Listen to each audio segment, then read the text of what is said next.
મારું નામ જાડેજા શિવભાદેસરજી, ગામ રામબાવ, તાલુકો રાપર। આજે 18 તારીખ 19 દિવસ મને આ આંદોલનને થયા।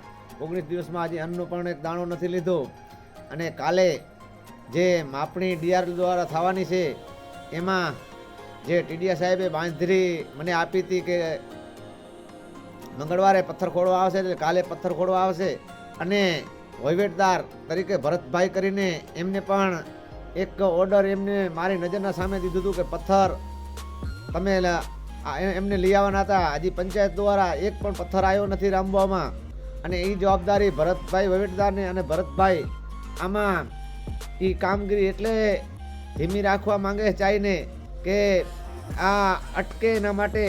અને આ ભરતભાઈ જો કાલ પથ્થર ન લઈ આવે તો એમના ઉપર પણ કાર્યવાહી થવી જોઈએ, કારણ કે ઘૂમરે ચડાવે છે વહીવટદારમાં સરપંચ તરીકે ભરતભાઈ કરીને છે રામબાવ। અને બીજે નંબરમાં એ કે કાલે જ્યારે માર્કિંગ પથ્થર થતા હોય ત્યારે એકે પક્ષના રાજકારણીને ઉहाँ બાજુમાં ના આવવા દેવાના એવી તંત્રને મારી વિનંતી છે।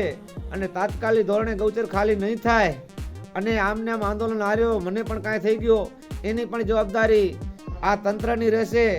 જે જૂના ટીડીયા સાહેબ બ્રાહ્મણ તરીકે હતા જે રાપર તાલુકામાં, એમની શાયદ બદલી થઈ કે બીમાર પડ્યા, એની જગ્યાએ જે 5 વર્ષથી મને દોડાવતા હતા એનો એ મોઢવાડિયા સાહેબ આવ્યા છે। અને ખાસ કરીને મોઢવાડિયા સાહેબને કહું છું કે તાત્કાલિક કરજો, નકા આ મને પણ કાંઈક થયો ખાસ તમે 5 વર્ષ ઢોકલાયો છે, પાછો ઢોકલાવશો તો તમારા ઉપર જ આવશે। મને કાંઈ થઈ ગયો તો વહીવટદાર ઉપર છે। જય ગૌ માતા।